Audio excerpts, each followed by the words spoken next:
I'm going to talk about AI and the use of AI for batteries, in particular, batteries that power flying cars and humanoid robots. So before we talk about batteries, we first talk about food, right? Say you're trying to search for a restaurant. What do? You start with a map, and then you have all these criteria: price range, cuisine, rating, location, all that. And then you can actually find a particular restaurant that you're interested, and then read the ratings. So back to batteries. Now that we're trying to search for a new molecule, for a new type of batteries to power a new application like a flying car and a humanoid, we also start with a map. But in this case, a map of the molecular universe. And this is the first time that we're showing this map in public. What this actually shows 100 million molecules. So each pixel can have anywhere between 0 to more than 4,000 molecules. And then, interestingly, they are clustered in this way. And we try to figure out why the molecules are clustered like this. They follow some patterns. But then not the strict laws of chemistry or physics. And we still don't have a good understanding of why the molecules are clustered like this. It's almost a bit like a kindergarten kid playing with different shapes of leaves. And then that kid actually organizes the leaves in this way. But we know that the small molecules, in this case, 10 to the 8th, 100 million molecules, are clustered like this. And then if you filter them based on some basic properties, HOMO, LUMO, the highest occupied molecular orbits, the lowest unoccupied molecular orbits, melting point, boiling point, solubility, you can actually find the molecules out of this molecular universe that could be used for batteries. For example, these highlighted yellow dots. And then the green are the molecules that have been studied, that have been commercialized. So you see there's the two main popular strands. One is in the lower left corner, and another is in the 9 o'clock corner. These are the carbonates and the ether, the two popular strands of molecules used for batteries. But there are other yellow dots in other areas that could also be used for batteries. And then we actually can make this map interactive. So you can actually zoom in to a particular zone, and then you can see the structure. For example, this is EC, ethylene carbonate. It's a very popular solvent molecule used in batteries. But imagine you can stay in the green zone and then find molecules that are popular and familiar, or you can venture into a new part of the map, a new part of the yellow dots that have never been studied before. And once you have the molecules, we have a molecule factory in Boston, and then we synthesize the molecules, and then we test the molecules in this electrolyte foundry, and then we formulate them into electrolytes. We also have battery factories. We actually build these in full cells. We have pouch cells, and we also make cylindrical cells. And we did one experiment, and then we ventured away from the two popular strands of molecules that people study.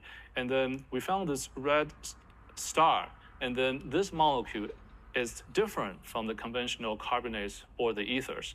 And this one actually gave us significant improvement in performance. And this allows us to commercialize and also improve the performance of high energy density batteries like lithium metal and also 100% silicon lithium ion batteries. So most of the current lithium ion batteries today have low energy density. So the energy density of the batteries are measured in watt-hours per kg, which is how light the battery is, and also watt-hours per liter, which is how small the battery is. Conventional lithium ion are at about 600 watt-hours per liter and then 220 watt-hours per kg. So this new molecule that we found allows us to commercialize new type of batteries that have significantly higher energy density. And then what does double the energy density mean? So double the energy density means double the robot runtime. So if you have a 1.5 kilowatt hour battery, For the same size, same volume, now we can pack 3 kilowatt hours for a humanoid. And then if it's 300 duty cycles currently, we can extend that to 600 duty cycles. And then if it lasts 4 hours runtime, we can extend that to 8 hours. Now we're making the operation of these humanoid robots a lot more economical and a lot more practical. And 2 examples. We test this new molecule in a lithium metal battery. This is cycle life on the y-axis. It's discharge capacity on the y-axis and then cycle number on the x-axis. The gray is the best cycle life we found in public literature. The red is the best cycle life we found with our own internal human scientists. And then the blue is the best cycle life that this AI model recommended. So this is a 20% improvement in cycle life in a lithium metal cell, keeping everything else the same. And then when we switch to silicon, from 12% silicon to 30 and then to 100% silicon, actually the higher the silicon content, the bigger the improvement. And this is because the higher the silicon, the more it behaves like a lithium metal chemistry. And in the case of 100% silicon, we actually more than double the cycle life. And then we're putting this new molecule inside both lithium metal cells. We have 3 sizes. We have the large pouch that's used for EV applications. We have the medium-sized pouch that's used for UAM, that's urban air mobility, and then the small pouch that's used for drones, and then the cylindrical, that's a high silicon lithium-ion cell. That's mainly for robotics applications. So we're the first company that actually uses an electron molecule discovered by AI in actual battery applications. And then for each one, the EV, the UAM, the drones, and the robotics, this new molecule can significantly improve the performance compared to just conventional electrolyte. And then within the EV applications, we're now testing high energy density lithium metal and silicon lithium ion cells with Honda and Hyundai. Again, we're the first battery company to use an AI discovered electron molecule in a battery, and now we're testing with these 2 OEMs in the EV space. So back to the map, and to make this map possible, it's not enough to just have the molecules. We also need to have the properties. Otherwise, if you want to filter them based on these 5 parameters, you really need to have the properties. So we do 3 levels of computation to compute the properties of these molecules. One is single molecule level, DFT, density function theory, and then we compute the HOMO, the LUMO, and other properties. These are single molecule levels. And then we also go to bulk solution level, and then we use MD, molecular dynamics, to simulate properties like solubility, ion transport, viscosity. These are the bulk solution. So solution, you have solvent, salt, and additives. And then we're also developing using AI molecular dynamics to simulate the interface between electrolyte and anode. For example, earlier I mentioned high silicon anode is quite similar to lithium metal because at the interface between electrolyte and anode, those 2 are very similar. So we compute all these properties for the molecules. And then in terms of the computation speed up, you start with 10 to the 11th. This is the number of small molecules out there. And then if you don't use any AI, if you just use high performance computing, CPU will take 8,513 years. Right? So it's like a non-starter. And then once you move to GPU with A100 and some GPU accelerated software, that decreases to 1,000 years. Still, it's a lot, but it's a significant speed up. And then once you switch to H100, and then you cut that by half. You can achieve that in 532 years. So far, there's no AI use. It's just high-performance computing. And then once you use AI, so first of all, we don't need to go to 10 to the 11th. We don't need to go to 1%, so 10 to the 9th. So automatically, we cut the size of the space to 1%. And then if we use H100 and then our own AIMNet system, we can do that in 6 months. And then with the new AIMNet 2 from NVIDIA, we can cut that to 2 months. So we're taking a massive amount of computation work from more than 8,000 years using CPU, and still more than 1,000 years using an older GPU to just 2 months. And this is just the density function theory calculating HOMO-LUMO on these single molecules.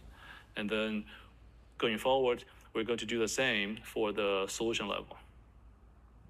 So this was a very significant and exciting speed up. And if we did not have this, it would not be possible to map the molecular universe.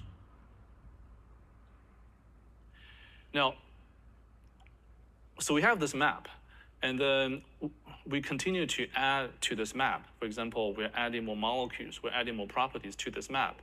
But just having a map is not enough. We need a navigation system. So we built a battery-specific large language model to be the navigation system to this map. And what that means is the problem is really the upper left corner. So the properties, the HOMO-LUMO, the melting point solubilities, the property is most times when scientists are selecting for molecules, they don't really know what the ideal HOMO-LUMO melting point, boiling point, and solubility should be. What they really know is this. Find a new electron molecule that can improve fast charge in 100% silicon lithium-ion cell. They know this. So we need to convert this to the properties. And by having this navigation system, we actually don't need to know the appropriate property range of each parameters. We can just ask a question.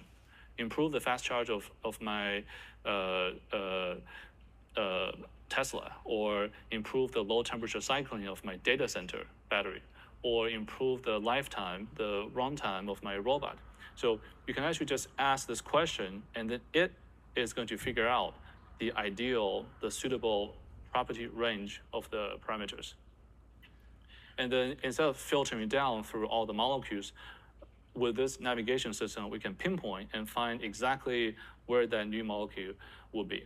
So this is next step to this map development. It's the navigation system to this map. So to build this navigation system, this is our thought process. So the top is how a human scientist develops new battery materials. Basically, thinks. And then the conventional idea discovery process is quite based on luck. And once in a while, this human scientist gets lucky. What we are doing is we're taking, again, all the small molecules, 10 to the 11th, all the molecules and all the properties, systematically mapping them. And then we also take all the public literature that we could find, all the papers, all the publications about batteries, about organic chemistry, about material science, and then also our internal data. And then we take this, and then we train our model, and then we go from 10 to the 11th down to 10 to the 3rd, about 1,000, and then we synthesize the molecules and then test them in batteries, and then provide this feedback. So to build this large language model, and we started this about a year ago, and then back then, the most reasonable and accessible large language model was the Llama 3 70B. So we built this large language model based on that. But of course, going forward, we also plan to build our own large language model based on DeepSeek and newer and bigger open source models. So this work was based on the Llama 3. And then if you compare the score in general science questions, so the the first bar, dark blue, that's Llama 3, that's 70B. Our model, SES, that's a light green, that's also 70B. You see significant improvement compared to Llama 3 for a 70B in each of the 5 scores. And of course, there are much bigger models. The Cloud, that's 240B, Gemini 500, DeepSeek 600, O1 and Grok are more than 1,000. So the bigger models are still better at general science questions, but then we demonstrated significant improvement compared to the Llama 3. And that's the equivalent size. In battery-specific questions, not only we demonstrated significant improvement over the Llama 3, actually the scores are comparable to even much bigger models. So now we're actually quite excited about this. And we think by developing this navigation system based on Llama 3 and then later on DeepSeek, we can actually better utilize the power of the map. So that's all. Just want to thank the NVIDIA teams that helped us work on this map and the navigation system. And basically, we're trying to make finding a new battery molecule as easy as finding a restaurant. So I'll take questions. Also, I've got my colleagues in the front row. So if you have questions for me or the colleagues.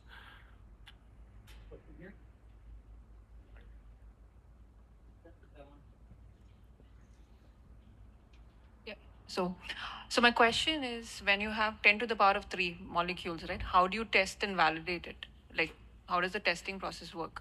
10 to the 3, right? Yeah. So we make the molecules. We have a electro foundry, and we're based in Boston, so there's a lot of life science, organic chemistry background. We make molecules. We make about 100 molecules per month. So a year, we actually make several thousand molecules.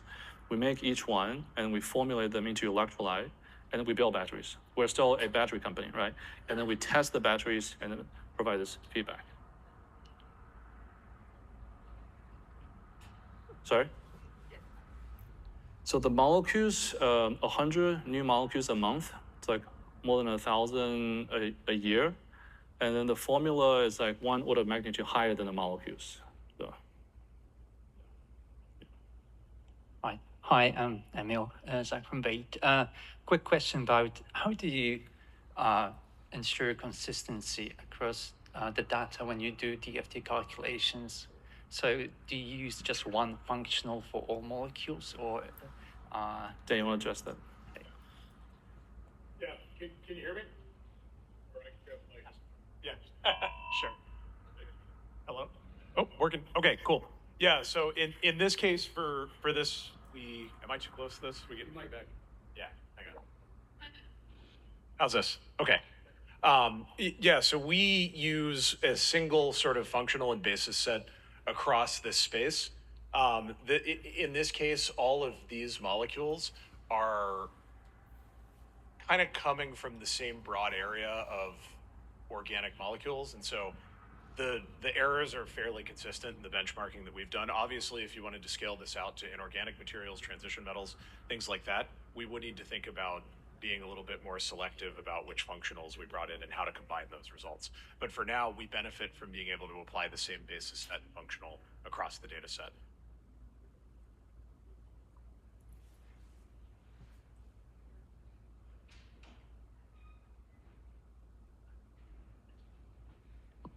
Hi, thank you.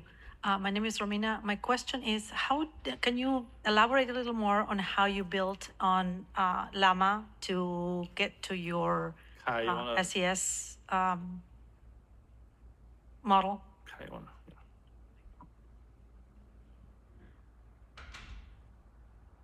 Hello, everyone. My name is Kai Liu. I'm working with Tichao and as the VP of AI in SES AI. So in terms of Llama, definitely, so that's the base model we have, and we do continuous pre-training with lots of this scientific literatures in physics, chemistry, material science, and biology. And also we have textbooks to do the pre-training. And then we have created some internal data site with question answering pairs to fine tune the data. And most importantly, and we have a reasoning process, which is to improve the reasoning. As you probably know, the DeepSeek R1 is the most popular one, and we use S1K data, actually distill, and it boosts the performance. But we want to see actually the great performance actually come from the combination of pre-training of scientific literatures as well as this reasoning. So that's actually make this happen. Thank you. Do we have another question? We got it here. Have you considered graph-based approaches behind the LLM and the knowledge? Kai, you want to come up?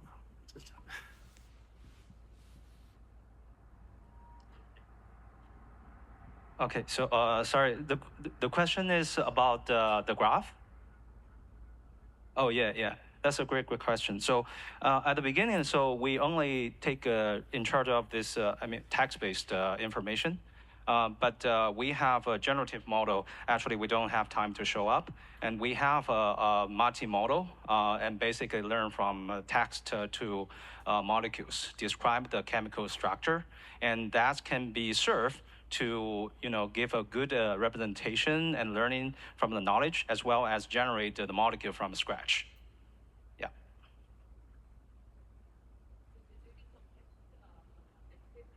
Yeah. So you basically you can whatever molecule. For example, in our case, we want to have a good cycling, and or any properties you desire to have. You can describe the molecule properties, and by the training, the model can generate.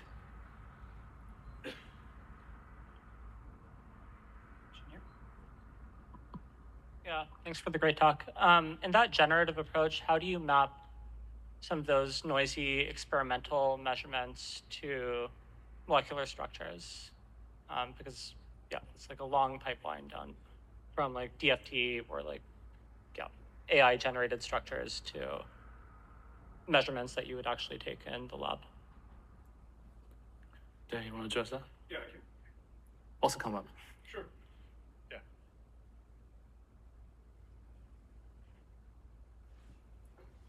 Yeah, so in a lot of cases, I don't want to hit your mic. No, that's yeah, in a lot of cases, this is something we worry about a lot. Are you effectively just training your model to predict experimental uncertainties or something like that?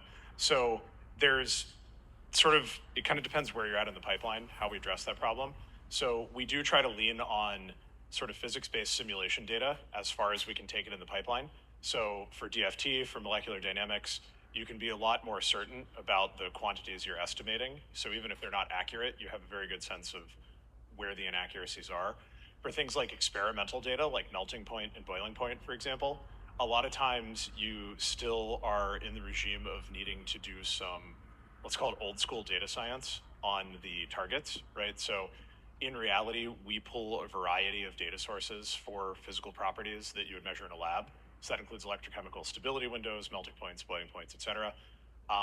And in cases where you have conflicting measurements, we basically look at, is there some consensus that emerges from the data? And then if not, we need to basically downweight those in training. So Similars work across like scales across different molecules. Sorry, could you say again? I didn't catch it. You go up like mesoscopic. Oh. Yeah, that's right. So effectively, a lot of that work is happening sort of more on the physics side of the pipeline, which we still use, as you saw, we are still using sort of GPUs and AI to accelerate. But effectively what we're doing is we're connecting the microscopic properties that we get out of things like molecular dynamics simulations or things like that to continuum models that capture the sort of mesoscale. So that could be things like P2D simulations, things like that, if you're familiar with the battery literature. Yeah. Cool. Okay. Yeah, please. I didn't know you. Okay. Vignesh, do you want to come over as well? I actually have two questions. The first one is in your molecular map, how it's color coded based on what properties? I think it's a Dan question. Yeah. So By actually, the way, Dan explained that to me like 100 times, but I still can understand. Okay. So actually, for it may be self-serving, but for anyone interested, I'm actually giving a talk tomorrow on the technical details of this map. So you could learn a lot more about it then. But on this particular plot, the color coding is actually just the number of molecules. So in this case, what you're actually looking at is a 2D histogram, because this scatter plot has so many data points that it would be uselessly dense to visualize it as a scatter plot. So each pixel is actually a large number of molecules, and the color of the pixel indicates how many molecules are in that pixel, and that's what's on the color bar to the right.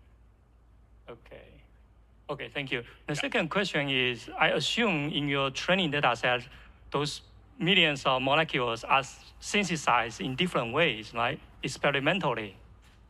So yes, but yeah. So when you generate a new molecule, how do you decide which way to synthesize this new molecule? Yeah, great question. So as you noted in this data set, so these are all real molecules, but they're not all real molecules that we synthesized. They're all real molecules that somebody has synthesized. And so we know that they're real, and so we have confidence in sort of the reality of this map. When we propose a new molecule, we have some heuristics that are probably familiar to folks working in chemistry. You can do things like synthetic accessibility scores, and we have measures for those things that, sort of that we pull from open source, and also that we have customized using sort of our empirical knowledge of how our batteries work. And then beyond that, I think it's still fundamentally a human exercise to judge, is a molecule synthesizable and how could we make it? Looking ahead, I'm very excited to see how the sort of world of machine learning and generative models and predictive models can actually make us better at things like retrosynthetic analysis. So I think there's a lot of opportunity there. Oh, please. Yeah.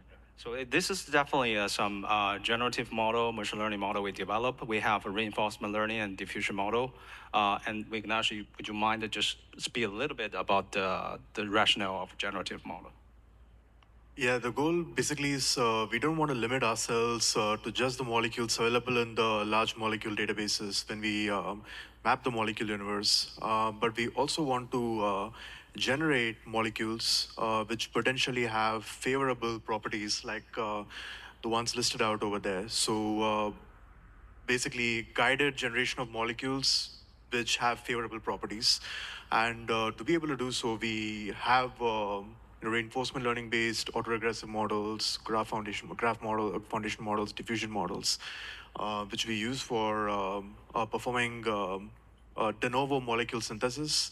And then we pass it through the same pipeline that we have to compute its true properties to understand if those could potentially be used as solid molecules in the battery. And also, so that's the AI approach. And then this map, we currently have 7 customers using this map. 3 battery companies, 2 electric companies, and then 2 car companies. So in addition to that approach, we also show this map to a human scientist. And then a human scientist will, hover the mouse over a yellow region and then see the structure. And then human scientists have this intuition. Is it gonna work for which task? And then this intuition is recorded by the AI team. At the same time, the human scientists continue to make the molecules based on the intuition.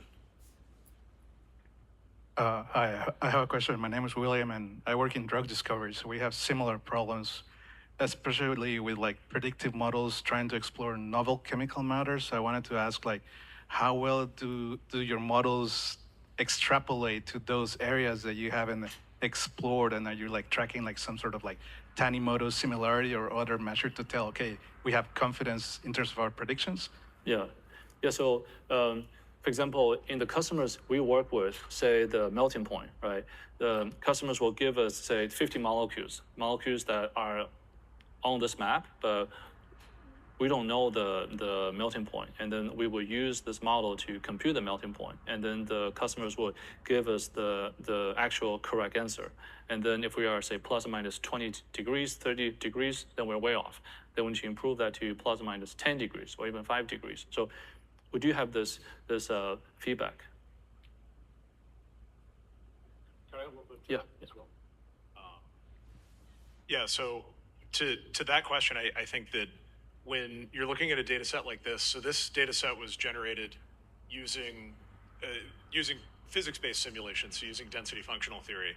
And, well, actually, the structures themselves, this is a dimensionality reduction on a molecular fingerprint. So you had mentioned Tanimoto similarity earlier. This is somewhat different, but it's notionally similar.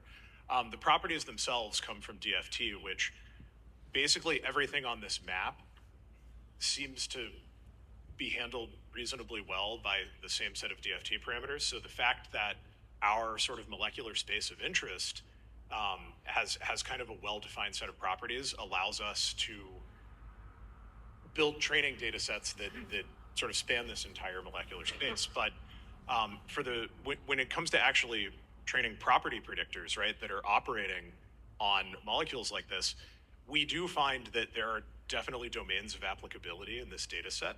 So for example, if I just take a GNN regression model for some property I care about, like LUMO or something, and I train it only on the bottom left corner, it performs very well for ethers and maybe not so well for things that are kind of outside of that space, which is what you might expect. And so we have invested and are continuing to invest a lot of effort in understanding what the sort of right span for a model is. In other words, should I have one model that applies to this entire space, or should I have a series of models, maybe one for each island, one for each strand? And having a baseline data set like this is what allows us to start to assess how those different scenarios can perform, because we have this large DFT-driven baseline. Thank you very much for the nice talk. This is Michelle from DuPont. So I'm wondering, can you elaborate a little bit more on how do you convert a general research question, in your case is find the new electro molecule that charges super fast, to these 5 properties using your battery-specific LLM? Is it like prompt engineering? How do you know that this is the 5 properties that we're looking for? Do you give the 5 properties and ask the LLM to find the range, or can you elaborate a little bit more? Thank you. Mm-hmm. Do you want to take this one? I can start, and then I if can I say just something, yeah. So, for example, the fast charge in high silicon, the human scientists have an intuition. Okay, what's wrong with current fast charge in silicon? It's not that you cannot fast charge. You can fast charge. But then if you do that repeatedly after many cycles, the interface between the anode and the electrolyte degrade. Okay, so that's the human understanding of the issue. And of course, the navigation system, the large language model that they are building, is trained on, I think, 19 million papers and several hundred books. Then, of course, in those papers, then these understandings will be there. And then that will learn from this. And then it will find, okay, for example, you probably want high solubility because you want a high lithium salt. And then high lithium salt with fluorine-based chemistry. If you want to add more. Yeah, so what we do basically is, since we've trained the large language model on domain adaptive data, we have domain adaptive tokens, and specifically it is well suited to identify the properties of a particular molecule. So what we basically do is we just provide a smile string, for example, and then ask the molecule to basically compare possibly a list of molecules based on certain properties that we have computed, let's say from our DFT pipeline, the AIMNet assisted DFT pipeline. And the large language model, along with its domain knowledge and the property values that we provide to it in the prompt, comes up with a sort of set of a distribution of grades for the different molecules that we are assessing as potential candidates. And that in turn allows us to narrow down to few candidates, and then we pass it to the human round of evaluation. So I want to add, in terms of this prompt, usually for property prediction, the large language model don't know for unknown molecules. But the case is we learned a lot of literatures. In those literatures, there are 200 to 300 well-known molecules. So you can imagine the good part of large language model is try to bridge the knowledges. So bridge the similarities with full of foundational knowledge and the information behind it. So by that chance, a good reasoning can really find the correlation or interaction between this. So that's why we can go through all of this molecule universe screening, even they don't know anything about these molecules. Okay, I think we have time for one more, maybe two questions, depending on how long this one is, but Thank you for a very nice talk. I'm Tomoki Murata from Murata Manufacturing. So I have one question about this beautiful map. So this might be related to one of the previous questions, but does this mapping maintain the information between, information of the distance of points of the original space? Of the points. Is that information lost The in relative mapping? location and distance of the clusters. Does that mean anything? Oh, yeah. So I can take that. Yeah. So in this case, it does. So what you're seeing here is dimensionality reduction performed on a high-dimensional molecular fingerprint. So for those of you coming from a chemistry background, you would know this as a molecular fingerprint. For those of you coming from more of a machine learning or data science background, you can think of this as a high-dimensional embedding space for molecules, where each molecule is represented by, let's just say, a 256-dimensional array of numbers. And then what those exact numbers are depends on sort of how you learned the fingerprint. So in this case, we have a high-dimensional machine-learned fingerprint that we are applying UMAP to. So UMAP stands for Uniform Manifold Approximation and Projection.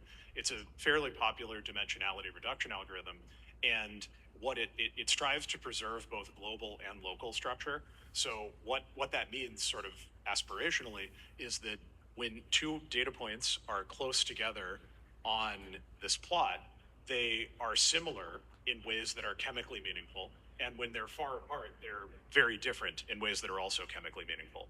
The reason that we chose UMAP is because UMAP also endeavors to sort of preserve global structure in these clusters. So what that means, so Qichao pointed out that sort of the bottom left here is ethers, at like the 8 o'clock position is carbonates. And so what that means is that ethers and carbonates are actually sort of much more similar than some of the things on like the top right of the plot, where for the organic chemists in the room, you're seeing like a lot of, there's like fused ring structures that have nitrogens littered throughout, things that are sort of very different from the carbonate and ether structures that obviously battery scientists are a lot more familiar with.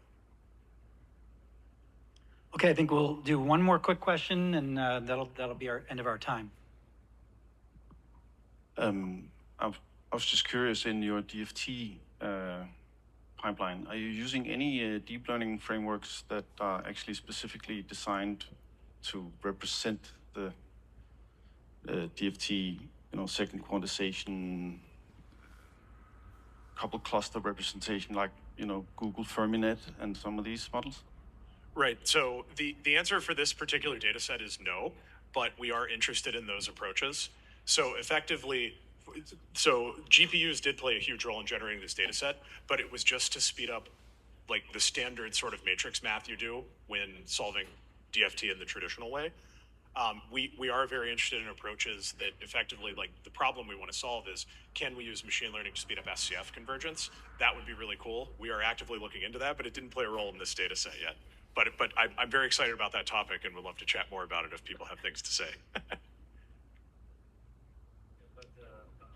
I think so. We have already deep learning models really speed up this approximation.